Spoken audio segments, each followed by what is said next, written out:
Seseorang yang ilmunya sempit, maka amalannya akan sempit. Jika amalannya sempit, maka hatinya akan sempit dan tak kenal lagi makna toleransi. Kalau ada seorang santri pencari ilmu, atau yang biasa kita sebut santri, tidak peduli dengan sholat berjamaah, maka sudah tidak ada lagi harapan baginya. Rasulullah Shallallahu Alaihi Wasallam cinta kepada umatnya luar biasa. Sayang dan lebih penyayang daripada ibu terhadap anaknya. Sayang kepada kita. Cuma karena lalainya kita sering kurang merasa. Karena hijab yang tebal di dalam hati kita kurang merasakan kasih sayang Rasulullah Shallallahu Alaihi Wasallam. Setetes hawa nafsu dapat merusak lautan ilmu. Bagaimana bila ilmu yang dimiliki hanya setetes, namun hawa nafsunya seluas lautan? Jangan nistakan agama dengan menjadikan agama sebagai alat untuk menggeruk dunia. Kita semua ahli teori, tapi saat disudutkan dengan praktek sudah gagal duluan. Semua minta dinasehati. Begitu dinasehati kita marah dan berdalih.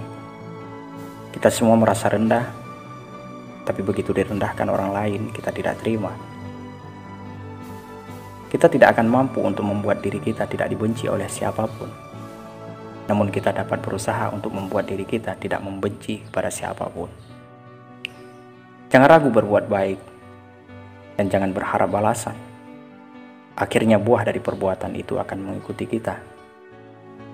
Dengan nasihat tersinggung, bagian yang sakit memang akan terasa perih ketika diobati. Seandainya orang yang telah meninggal dibangunkan oleh Allah 1 menit saja, maka orang tersebut akan mencari majelis ilmu, karena pahala diperoleh sangatlah besar. Agama Islam tidak dibela dengan cacian dan makian. Islam dibela dengan rahmat, kasih sayang, dan kegigihan. Kalau mau cari kekurangan, maka tidak akan pernah ada orang yang cukup baik di mata kita.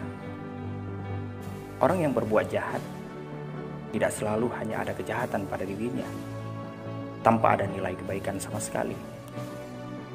Akal yang bangkrut adalah akal yang jernih dengan aib orang lain, namun buta akan aib sendiri.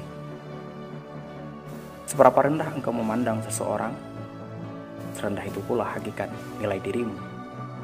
Karena tanda kemuliaan seseorang adalah dengan tidak memandang rendah makhluk Allah Subhanahu wa Ta'ala.